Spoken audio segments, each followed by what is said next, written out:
Escola Bíblica, tema A Família Cristã, aula número 2, assunto Casamento Civil. Texto 1 Coríntios 10, 32. Portai-vos de modo que não deis escândalos nem aos judeus, nem aos gregos, nem à Igreja de Deus. Vocabulário civil, relativo ao direito civil, jurisdição dos tribunais civis. Civil, relativo ao cidadão, considerado particularmente e aos seus direitos e obrigações. Introdução. Na última aula começamos a estudar sobre o casamento e foi dito que o contrato de casamento, entre parênteses, casamento civil, passou a existir por causa do pecado. Conforme o pecado se espalhou pela raça humana, a família foi sendo cada vez mais prejudicada e se fez necessário criar leis que dessem garantias à família. Um exemplo disso está na lei do divórcio. A mulher na antiguidade não tinha muito valor. O homem tratava mal sua esposa, casava-se com várias mulheres e adquiria diversas concubinas. O plano de Deus era que cada homem tivesse a sua própria esposa. As mulheres eram mandadas embora de suas casas sem direito algum e ficavam à margem da sociedade. Deus não se agradava dessa situação e, para dar proteção à mulher, mandou que Moisés escrevesse a lei do divórcio, para que as mulheres não fossem abandonadas à revelia. Quando Jesus veio ao mundo, deu à mulher o seu devido valor e ratificou a lei do divórcio, explicando, porém, o seu verdadeiro sentido, entre parênteses, o assunto divórcio será abordado em outra aula. Atualmente, cada país possui as suas próprias leis com relação à família. No entanto, infelizmente, com o avanço do pecado, muitas leis agem de forma contrária, prejudicando a família.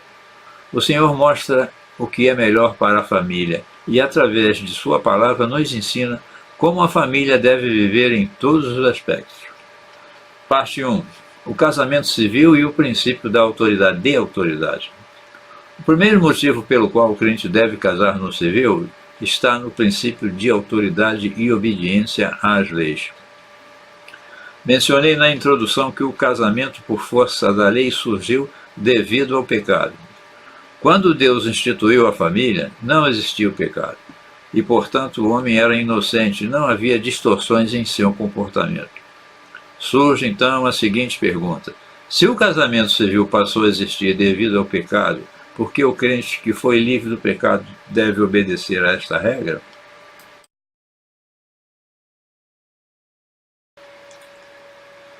Primeiramente, é necessário aprendermos sobre o princípio de autoridade e submissão. Quando entregamos a vida a Jesus, isso não significa que não estamos debaixo de autoridade nenhuma. Veja o que diz o texto de Romanos, capítulo 13, versículos de 1 a 7. O detalhe está no fato de Cristo ser a autoridade máxima sobre a nossa vida. Ele é o Senhor, é o dono. O fato de Jesus ser a autoridade máxima não quer dizer que não existem outras autoridades inferiores. Podemos dividir os poderes em eclesiástico e secular. Cada qual tem sua função. As autoridades eclesiásticas cuidam em zelar pela Igreja do Senhor enquanto está na terra. Este poder está acima do secular. Entretanto, não se opõe a este nas coisas determinadas por Deus. As autoridades seculares são instituídas por Deus para manter a ordem, freando o pecado. É bem pior uma sociedade debaixo de anarquia do que debaixo de ditadura, embora os dois extremos sejam errados e nocivos. Você já parou para pensar em um mundo sem Deus, onde não houvessem leis e autoridades? Quando uma autoridade secular dita o que a igreja deve fazer, ela estará extrapolando a sua fronteira.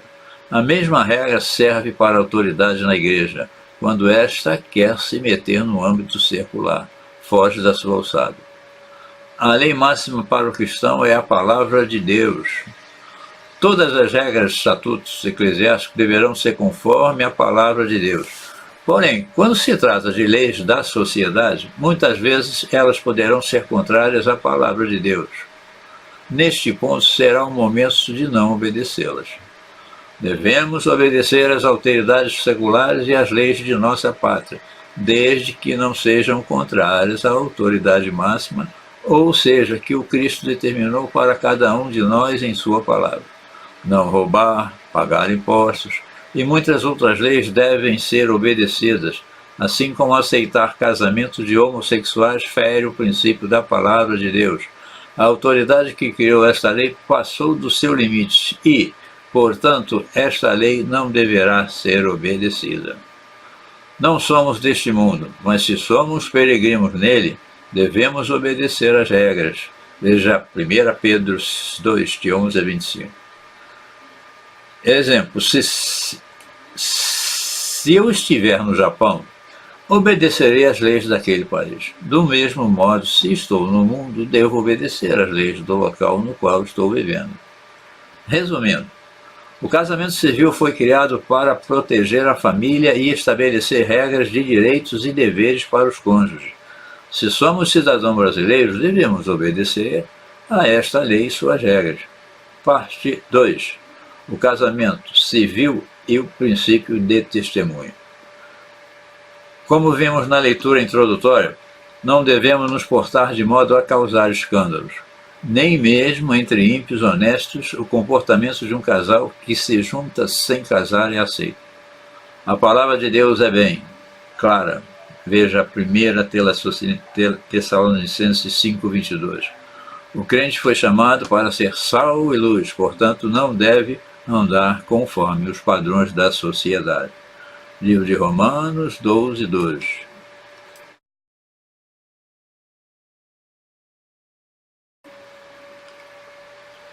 Viver amigado é mau testemunho? Contratos de sociedade entre cônjuges não devem ser aceitos por cristãos. Parte 3. O casamento civil e o princípio de responsabilidade. O casamento civil dá garantias a ambos os cônjuges. Casar diante da lei significa assumir um compromisso diante da sociedade. É de se estranhar quando um crente não quer assumir este compromisso. Geralmente o que está em jogo são outros problemas primários, tais como problemas de caráter, entre parênteses. O camarada se junta já pensando em separar. O deitão, que não quer casar para não perder certos benefícios que a mulher tem.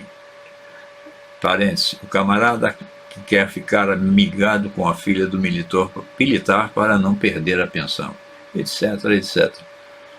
Parte 4. O casamento civil e a igreja.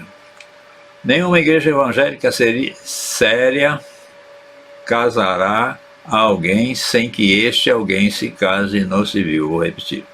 Nenhuma igreja evangélica séria casará a alguém sem que este alguém se case no civil.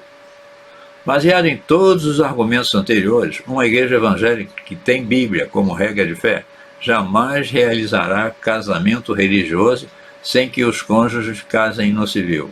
Dessa forma, alguma está sendo dada prioridade ao casamento civil sobre o religioso. No entanto, como cristãos, devemos obedecer à palavra de Deus e o que ela ensina é que nos portemos deste modo.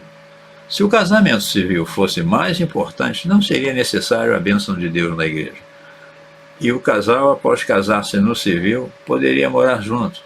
Mas isto é pecado diante de Deus. Casar apenas no civil é dizer, em outras palavras, não precisa da bênção de Deus.